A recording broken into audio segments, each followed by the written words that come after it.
இவர்கள் வைப்பது என்பது ஊழல். இந்த எந்த கட்சியாவது ஊழல் செய்யலன்னு சொல்லுங்க.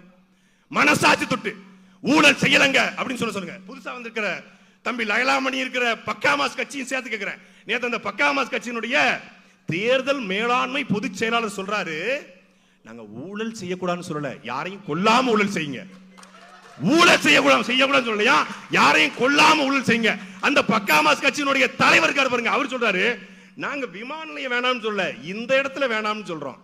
அதாவது இது அப்படியே பாத்தீங்கன்னா பிஜேபியுடைய வேலை திட்டம். நாங்க நீங்க விவசாயத்தை மேல பண்ணிக்கிட்டீங்க, நாங்க கீழே மீத்தேன் ஹைட்ரோகார்பன் எடுத்துக்கிறோம். நீங்க ஊழல் பண்ணுங்க, ஆனா யாரையும் கொல்லாம பண்ணுங்க. அதாவது பவாரியா கொள்ளையர்கள் மாதிரி திருடாதீங்க, கொஞ்சம் பவியமா திருடுங்க. கொள்ளையடிக்க கூடாதுன்னு சொல்ல, உங்க குடும்பத்தை வளர்க்கறதுக்கு கொள்ளையடிக்காதீங்க. ஊழலை நார்மலை செய்யக்கூடிய தாவேகா திமுகவுடைய இன்னொரு பெர்சனா இல்லையா என்கிற கேள்வியை நான் இந்த மக்கள் மன்றத்தில் எழுப்புறேன். இல்ல நீங்க இவ்வளவு நேரமும் நீங்க அவங்கள தானே விமர்சிச்சு பேசிக்கிட்டே இருக்கீங்க. திராவிட எதிர்ப்புல இருந்து விஜய் வெறுப்பு நாம் தமிழர் கட்சி. அதாவது உங்க கேள்விக்கு பதில் சொல்றேன். இருங்க. திமுக என்கிற கட்சி, திமுக என்கிற கட்சி துவங்கும் போது தவறான கட்சி அல்ல. அண்ணாதுரை அந்த கட்சியை துவங்கும் போது நல்ல நோக்கத்தோடு துவங்கினார், மொழி பற்றி இனப்பற்றோடு துவங்கினார். அதற்கு பிறகு அந்த கட்சி குடும்ப கட்சியாக, வாரிசு கட்சியாக, இன்றைக்கு ஊழல் செய்யக்கூடிய கட்சியாக 4.5 ஆண்டுகள் ஆட்சி, அது நாரி போன ஆட்சியாக மாறி போயிடுச்சு, மாற்று கருத்து இல்ல. ஆனால் வரும்போதே ஒரு கட்சி மோசமான கட்சியாக வருகிறது. எந்த கொள்கை கோட்பாடு சித்தாந்தம் இல்லாம முதல் பேசுவது குறுக்க மறிச்சிட்டாங்க.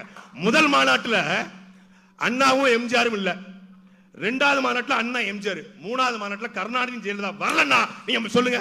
இன்னைக்கு ஜெயலலிதா ஏறிட்டாங்க மேல.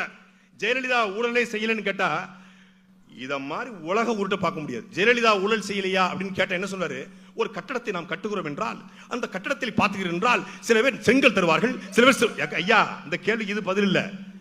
இவரை தான் இந்த கட்சி கொண்டு வந்தோன்னே செங்கோட்டையை அந்த தலையில போட்டோம். கோவிச்செட்டி பாளையத்தை தாண்டி செங்கோட்டையன் யாருன்னு யாருக்குமே தெரியாது. செங்கோட்டையனா இது தென்காசி பக்கம் செங்கோட்டை இருக்கு, அந்த கோட்டையனாம்னு கேட்பாங்க, அவ்வளவுதான். அவர் வந்ததே இவங்களுக்கு பெரிய கனவு போல தெரிகிறது. அப்ப அதை முதலில் ஒழித்து கட்ட வேண்டிய தேவை இருக்கிறது. கொள்கையற்ற கூட்டம் நாளைக்கு சாவர்கரையும் கொண்டாடும், கோவர்கரையும் கொண்டாடும், நாளைக்கு மோடியும் கொண்டாடும்.